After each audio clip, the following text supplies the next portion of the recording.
Véhicule sur la ligne principale A55. La voiture Peugeot 107 ne disposait pas d'un contrôle technique à jour. Écoutons cet élément de France 24. Des maisons calcinées, encore fumantes en plein cœur de Marseille. Dans le quartier de l'Estac, dans le nord-ouest de la ville, le feu s'est rapidement propagé ce mardi. Au moins 700 hectares sont déjà partis en fumée et l'incendie occupe toujours les plus de 800 pompiers mobilisés, jour et nuit. Le feu n'est pas encore fixé. On espère que les conditions météorologiques, notamment avec le vent, la vitesse du vent permettra de fixer le feu au cours des prochaines heures. Mais il faut rester évidemment extrêmement prudent parce qu'un feu peut redémarrer. Il y a encore un certain nombre de foyers. À l'origine du départ de feu, l'incendie d'une voiture sur l'autoroute, au Pen-Mirabeau, une commune voisine de Marseille.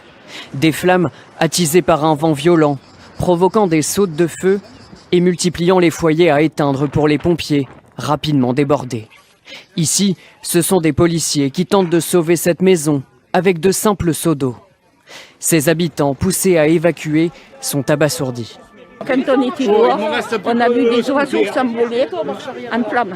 On a été obligés de partir parce que les flammes arrivaient dans le jardin et les pompiers sont arrivés 4 heures après, tout simplement.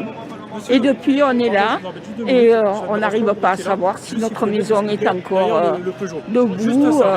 Au total, 400 personnes ont été évacuées. Des gymnases ont été aménagés pour les accueillir.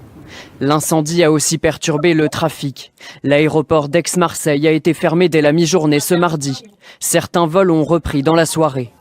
Les trains vers le nord et l'ouest ont eux été annulés et leur circulation ne devrait pas reprendre avant ce mercredi.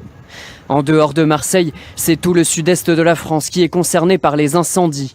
Des milliers d'hectares sont aussi partis en fumée dans les départements de l'Aude, du Gard et de l'Hérault. Chers amis, nous Floribert Buonacciu.